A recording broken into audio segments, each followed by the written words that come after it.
Dia Kita Manhara. Halo, apa kabar? Iya. Halo, halo.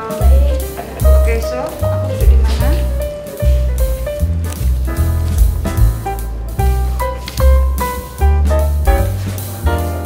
Hah?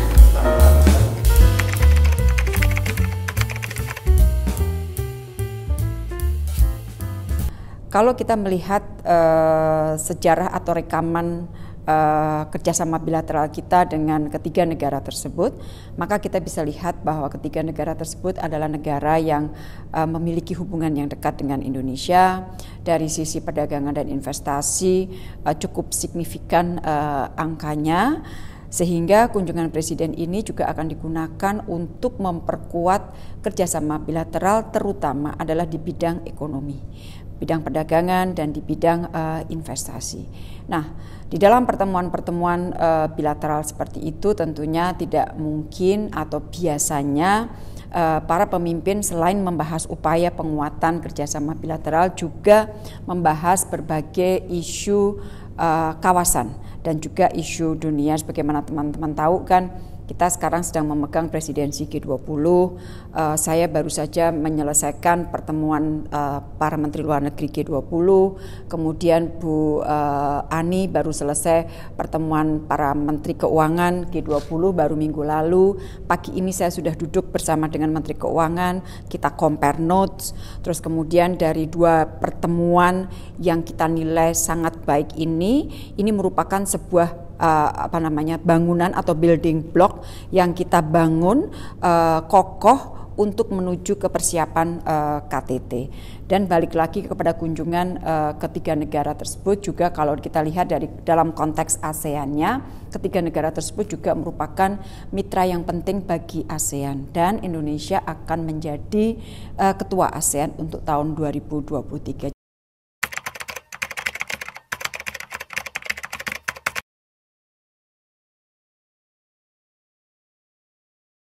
Saya kira ketiga negara itu sekali lagi yang dapat saya tekankan adalah ketiga negara itu sama-sama menjadi negara yang penting buat Indonesia, mitra penting buat Indonesia, mitra penting buat ASEAN di Asia Timur. Dan satu hal yang saya lupa sampaikan bahwa kalau kita sekarang lihat dunia saat ini, tantangannya banyak sekali, rivalitas semakin meruncing, dan justru di titik seperti itu Indonesia lebih giat untuk menyuarakan solidaritas, untuk menyuarakan kerjasama, untuk menyuarakan multilateralism.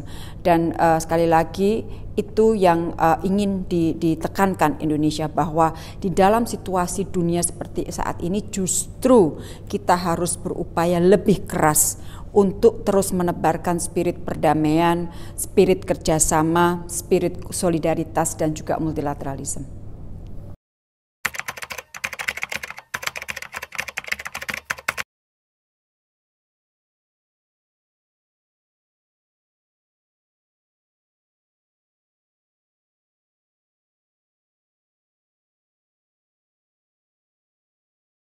Indonesia justru ingin menebarkan semangat kerjasama. We mean it. Kita betul-betul ingin menebarkan kerjasama, dan kita mengatakan bahwa dalam menjalin kerjasama, pintu kita selalu terbuka dengan negara manapun. Pendekatan kita, kalau teman-teman lihat, misalnya dalam konteks Indo-Pacific, ASEAN Outlook on the Indo-Pacific, one of the principle is inclusiveness, means bahwa kita secara prinsip terbuka pintu kita untuk kerjasama dengan siapapun sepanjang kerjasama tersebut saling menguntungkan. Oleh karena itu, sinergi antara GMF, Global Maritime Fulcrum, dengan BRI itu kita perbarui, kita renew rencananya di dalam kunjungan Presiden. Di saat yang sama, Amerika mengajak Indonesia untuk melakukan kerjasama dalam konteks IPEF, Indo-Pacific Economic Framework. Nah, SOM pertama sudah diselenggarakan baru beberapa hari yang lalu, dan pada saat saya bicara dengan Secretary Blinken di Washington DC, yang kita bahas bersama dan kita berkomitmen, dan ini adalah kalimat dari Secretary Blinken, mengatakan let us shape IPEF together. Jadi kita ikut, tentunya setelah itu kita detailkan dengan pertemuan-pertemuan, dan disitulah kita akan melihat seberapa jauh kita akan ikut di dalam kerjasama tersebut, dan tentu hitungannya adalah sekali lagi, selama itu saling menguntungkan, kita terbuka untuk bekerja sama dengan negara manapun.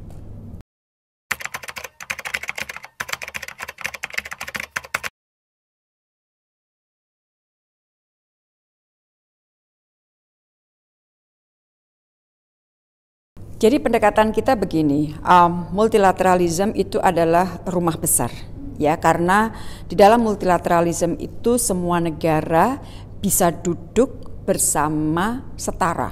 Kesetaraan ini yang sangat penting, karena kita ada negara besar, ada negara kecil, ada negara kaya, ada negara yang kurang kaya, dan sebagainya. Tetapi pada saat kita berada di dalam satu mekanisme atau framework multilateralism, maka kesetaraan di situ ada. Dan saya kira kesetaraan inilah yang diperjuangkan oleh semua negara, bahkan pada saat kita membentuk PBB pun aspek kesetaraan itu ada di sana. Nah, memang tidak bisa dihindari bahwa terdapat kelompok-kelompok kecil, regional, subregional, bahkan yang lebih kecil lagi, mereka membentuk seperti kelompok-kelompok baru. Itu adalah hal yang tidak dapat dihindari. Tetapi yang penting buat Indonesia, yang penting buat ASEAN adalah apapun kelompok-kelompok yang dibentuk oleh mereka, itu mohon atau kita harapkan menjadi building block yang akan berkontribusi bagi stabilitas, perdamaian, dan kemakmuran kawasan. Dan kita akan terus mencoba memainkan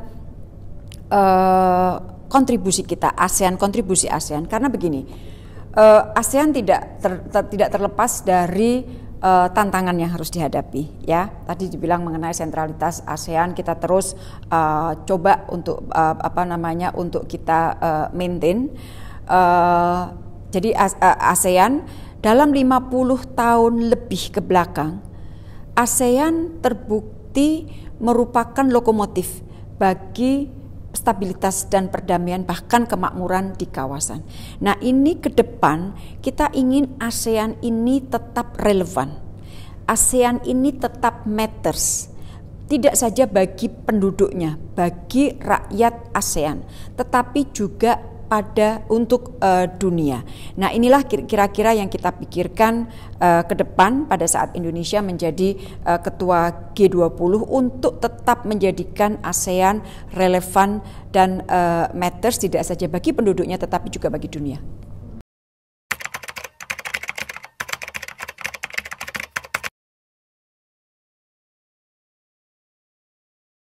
Jadi ini sebenarnya semakin relevan, ya. Orang banyak sekali yang bertanya mengenai politik luar negeri bebas aktif, apakah masih relevan atau tidak.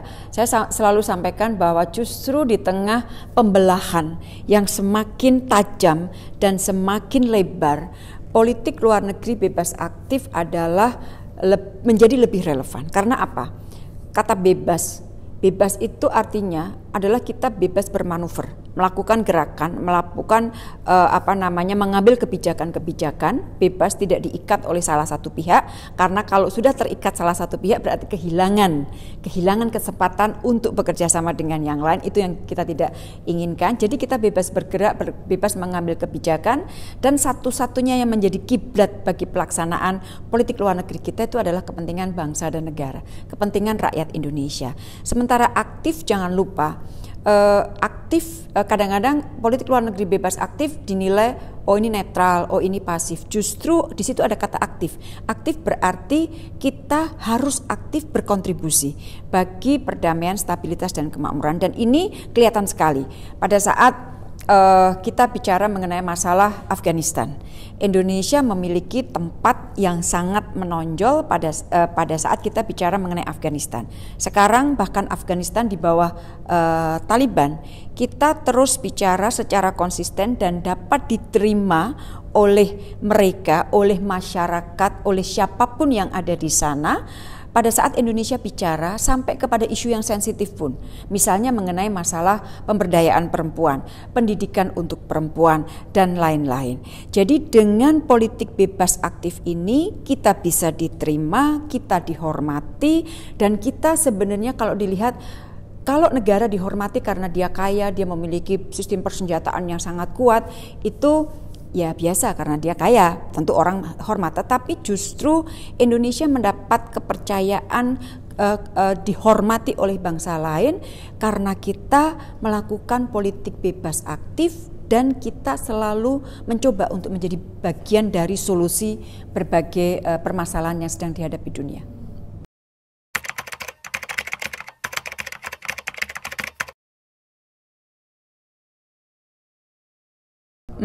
Kita belum detail karena ini sedang digodok terus.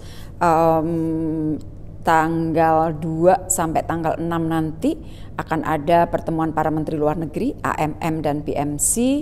Kita terus godok, kita lihat perkembangannya nanti kira-kira dunia akan ke arah mana, ASEAN sendiri secara internal situasinya seperti apa, baru nanti mungkin kuartal terakhir 2022 ini kita sudah akan bisa mengkristalkan kira-kira prioritasnya seperti apa. Tetapi tadi saya secara garis besarnya atau umbrellanya kita melihat tantangan dunia semakin banyak, kemudian tantangannya berbeda-beda, situasi dunia dinamis, rivalitas semakin tajam, tuntutan masyarakat ASEAN terhadap ASEAN sendiri juga semakin besar.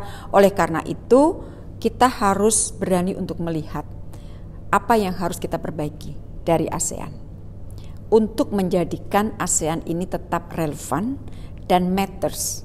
Matters bukan hanya untuk ASEAN ke dalam, untuk masyarakat ASEAN, tetapi juga matters dan relevan bagi dunia. Jadi in and out.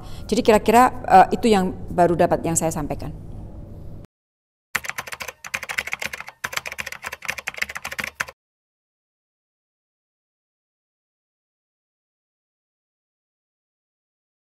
Jadi mengenai negosiasi Code of Conduct, kita sambut baik bahwa ASEAN dan RRT akhirnya dapat menyelenggarakan negosiasi secara fisik untuk pertama kalinya sejak pandemi.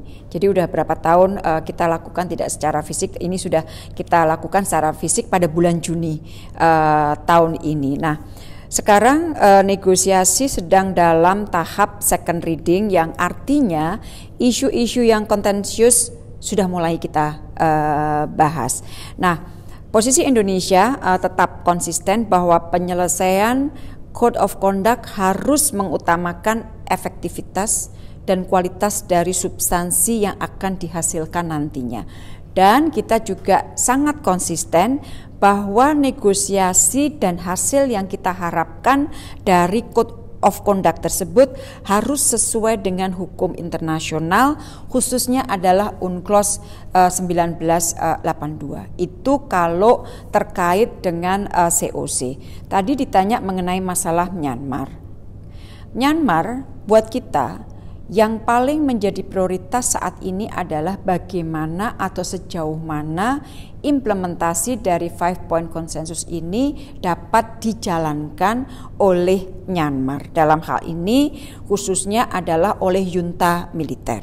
Karena kalau kita lihat sejarah dari 5 Point of Consensus, begitu terjadi kudeta, maka Presiden Indonesia memiliki inisiatif bicara dengan semua leaders ASEAN, bahwa leaders ASEAN harus bertemu, berbicara mengenai apa yang dapat kita lakukan, apa yang dapat dilakukan ASEAN untuk membantu Myanmar keluar dari krisis politik ini. Karena sekali lagi, kalau krisis politik ini tidak dapat segera diselesaikan di Myanmar, bukan tidak mungkin dampaknya juga akan ke kawasan.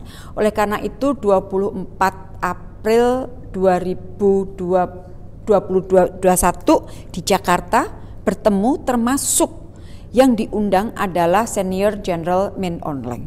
Jadi kalau ada pihak yang mengatakan bahwa Senior General Min Aung Hlaing tidak dilibatkan, itu tidak benar.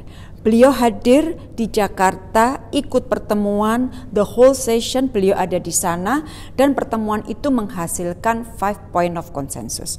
Oleh karena itu tugas kita adalah sekarang melihat sejauh mana 5 point of consensus itu diimplementasikan, dan kita sampaikan bahwa ASEAN siap untuk membantu implementasi 5 point of consensus itu. Antara lain mengenai masalah humanitarian assistance.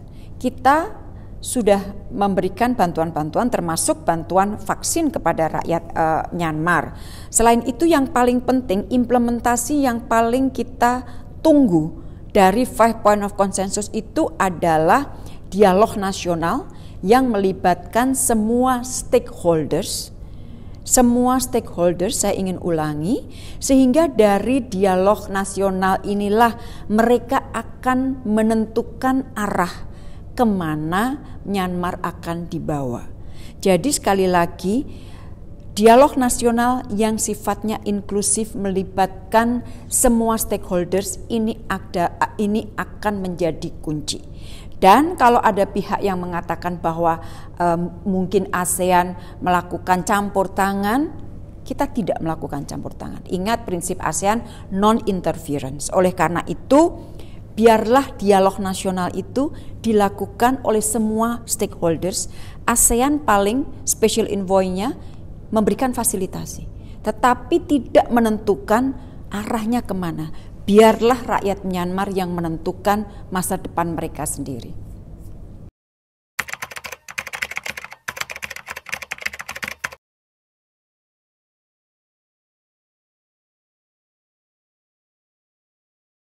Jadi ini proses yang sebenarnya sudah cukup lama, dan dari awal Indonesia memberikan dukungan terhadap rencana Timor Leste untuk masuk sebagai anggota ASEAN. Dan dukungan Indonesia ini bukan hanya kita sampaikan sebagai dukungan politik, hanya ngomong doang, enggak. Dukungan ini justru kita berikan juga dalam bentuk pemberian capacity building ke berbagai kementerian lembaga di Timor Leste, sehingga dari segi kapasitas mereka akan dapat catch up dengan negara-negara anggota ASEAN yang sudah lebih lama di dalam rumah ASEAN ini. Jadi waktu Presiden Ramos Horta bicara dengan Presiden Jokowi dibahas masalah ini, Presiden Jokowi sudah kembali menyampaikan komitmen Indonesia untuk memberikan dukungan, dan bahkan dibahas mengenai masalah capacity building kembali, apa-apa saja yang dapat dibantu Indonesia. Saat ini sedang ada fact finding tim dari ASEAN Sekretariat, kita juga ikut di dalamnya untuk melihat seberapa jauh progres yang dimiliki oleh Timor Leste. Nah, memang di dalam pembuatan keputusan untuk keanggotaan baru, keputusan itu diambil dalam bentuk konsensus. Jadi semua negara harus setuju, semua negara ASEAN harus setuju terhadap keinginan Timor Leste untuk menjadi anggota negara ASEAN.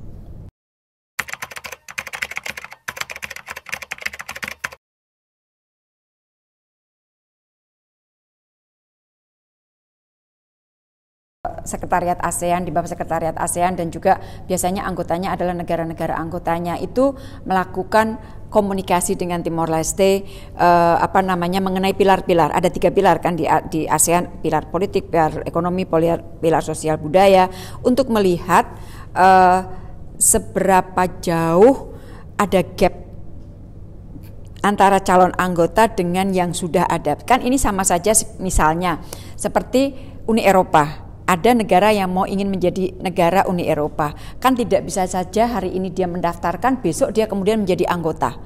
Dia melalui sebuah proses yang cukup lama untuk dilihat kesiapannya. Nah, di dalam konteks mempersiapkan diri ini pun Indonesia masuk untuk memberikan kapasitas. Jadi satu adalah dari sisi kesiapan, yang kedua kalau dari sisi policy making prosesnya, tadi saya sampaikan keputusan harus diambil berdasarkan konsensus. Tapi sekarang kita fokus dulu sebelum kemudian dibawa untuk menjadi keputusan, kita membantu dulu kesiapan Timor Leste.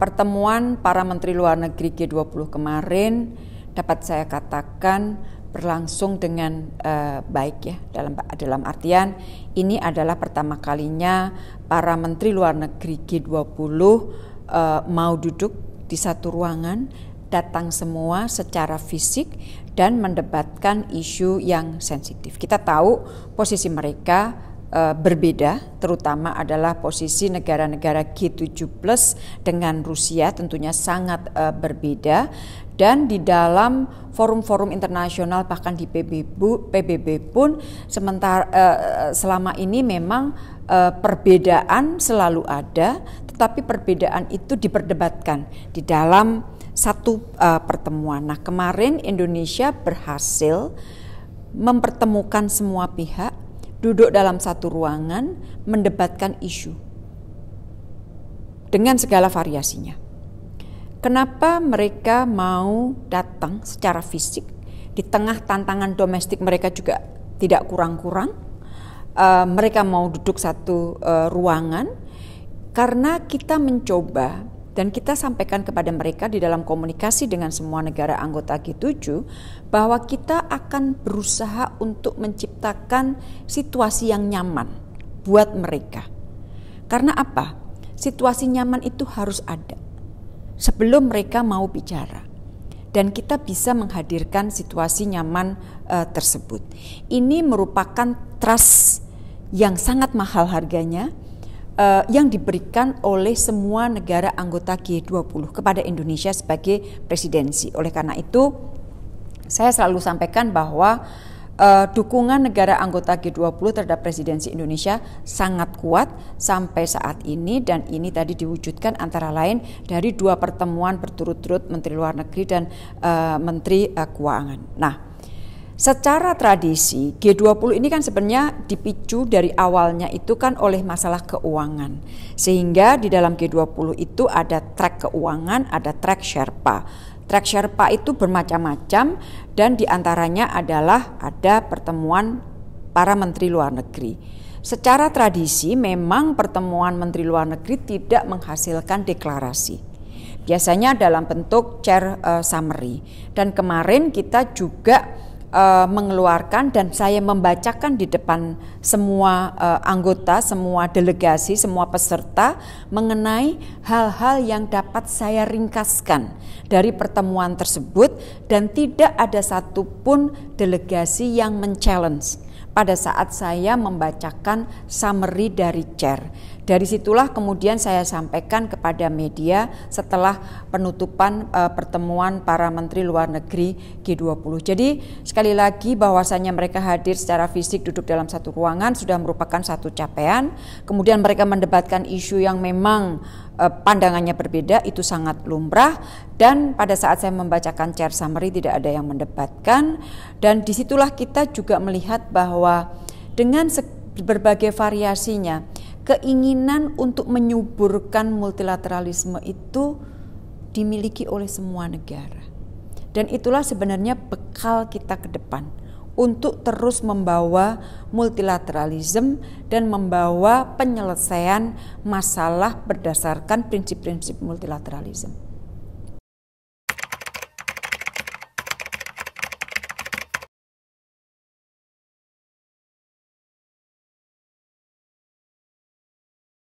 Nah, kalau kita lihat dari isu prioritas ya, bahwasannya membayangi ya, nggak cuma di G20, seluruh kehidupan sekarang ini di dunia itu dibayangi oleh situasi perang yang ada di Ukraina. Jadi sangat sangat normal kalau kemudian di dalam diskusi-diskusi G20 kita tidak bisa melepaskan. Kalau kita lepas malah aneh, kok kayak hidup di planet yang berbeda kan. Jadi tidak bisa melepaskan diri dari apa yang sedang terjadi di Ukraina saat ini. Tetapi yang ingin dan terus diupayakan oleh Indonesia terlepas dari situasi di Ukraina, terlepas dari situasi rivalitas, terlepas dari dinamika, maka kita harus tetap fokus pada prioritas yang ingin dan sudah ditetapkan oleh presidensi dan disetujui untuk dibahas oleh semua negara anggota. Nah, pada saat saya tadi pagi bicara dengan Bu Menkeu, kita sudah melihat bahwa sejauh ini topik atau prioritas yang ditetapkan oleh presidensi tidak mengalami derail. Jadi semua on track, dan kalau kita lihat dari sisi hasil dari Menteri Keuangan, pertemuan Menteri Keuangan, dari 14 paragraf memang 2 paragraf terkait dengan masalah perang di Ukraina. Tetapi 12 paragraf selanjutnya itu merupakan bentuk komitmen dari semua semua negara anggota terhadap isu-isu misalnya seperti pendirian Financial Intermediary Fund yang per hari ini sudah mencapai hampir 1,3 miliar US dollar. Belum lagi hal-hal lain. Jadi kalau sekali lagi pertanyaannya, apakah situasi perang di Ukraina membayangi? Iya, membayangi. Apakah kemudian situasi ini mendiril capaian prioritas kita? Alhamdulillah tidak.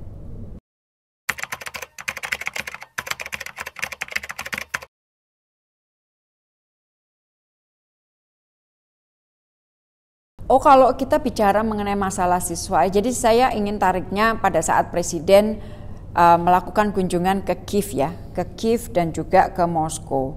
Jadi pesan Bapak Presiden itu adalah 2. Satu, mengenai spirit perdamaian itu sendiri. Memang harus diakui penyelesaian secara damai saat ini kita lihat belum menjadi pilihan dari pihak-pihak yang bersengketa saat ini.